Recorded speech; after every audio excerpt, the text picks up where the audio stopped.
Today, President Trump hosted leaders from across Latin America and the Caribbean in Doral, Florida, at the Shield of the Americas Summit. The president announced the creation of America's counter-cartel coalition aimed at eradicating drug cartels and terrorist networks across the Western Hemisphere. Today's summit comes on a day when, as we mentioned, the president is signaling an escalation in the war with Iran. This had to be done. They were very close to a nuclear weapon. How are you doing with the attack? And I said, better 15, I would say. CBS News congressional correspondent Nikole Killion is traveling with the president and joins us now from Doral, Florida. Nikole, thank you so much for being with us. So what are your biggest takeaways from the president's wide-ranging remarks?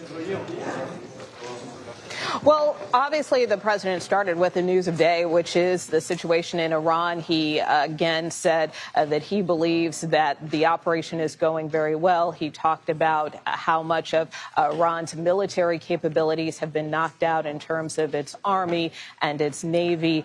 He continued to say that Iran, in his words, they're bad people, and then defended, obviously, the operation that is at hand, saying that this had to be done, that Iran was potentially on the verge of getting a nuclear weapon. So that was the justification, obviously, for the military operation that has now been underway for the better part of a week now. He also then pivoted to the event at hand here, the Shield of the Americas Summit, where there were about a dozen leaders gathered from the Caribbean and Latin America. And the president really tasking those leaders with addressing this issue of narco-terrorism, drug trafficking, and cartels, saying that it is important to try to root those cartels out. He obviously cited the recent military action that was taken in Venezuela, praising that raid in which Nicolas Maduro was apprehended and captured, brought here to the U.S., and also forewarning that potentially Cuba could be next. He did say that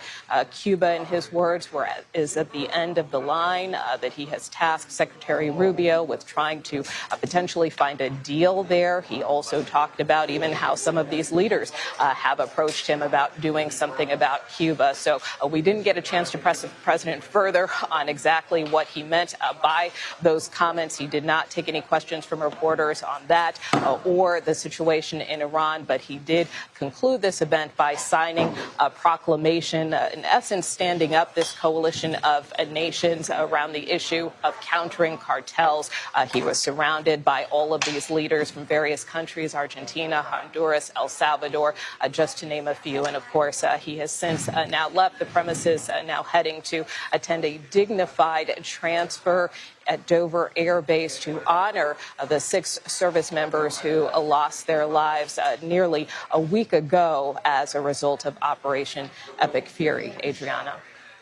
Nikole, did the president explain what this coalition of different states in the region here in the Western Hemisphere, how they would approach this goal of to defeat cartels in the region?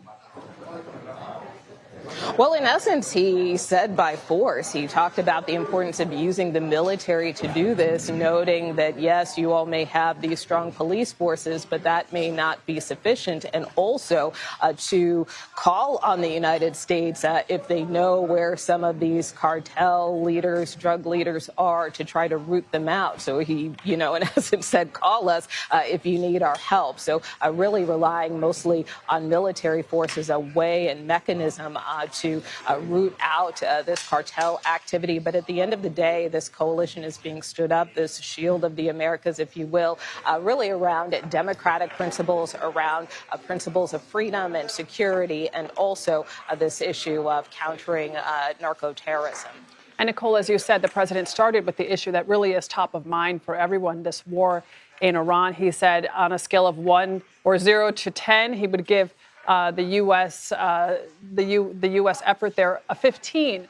So if we're at a 15, why do you think, did he give any indication about why then today we are hitting Iran harder, as he had said in one of his Truth Social posts?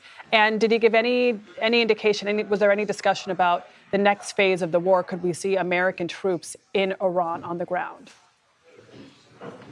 Well, that was a question he was asked repeatedly as he exited the stage behind me, whether or not he was considering putting boots on the ground. Again, as I mentioned, he did not take any questions. The White House did provide us with a statement trying to downplay some of those reports and that may be an option under consideration, in essence saying that this was based on anonymous sources who aren't part of the president's national security team, although the president certainly wisely reserves the option to examine every option on the table. I'm just kind of paraphrasing a statement that the White House provided us with respect to those reports about potentially putting boots on the ground. But, the president, again, I think you have to look to his comments just yesterday where he was calling on Iran to unconditionally surrender. And there have been a lot of questions about, well, what exactly does that mean? Now, the White House has explained that that is when Iran no longer poses a threat. The president also, for his part, in a subsequent interview, said something to the effect of that could mean when Iran is no longer able to fight back. So, while we can't read the president's mind or know, the impetus behind the latest military strategy, the president did make clear in his Truth Social post this morning that Iran would be hit very hard, and in fact that some areas that weren't previously under consideration might be hit due to what he described as Iran's, quote, bad behavior.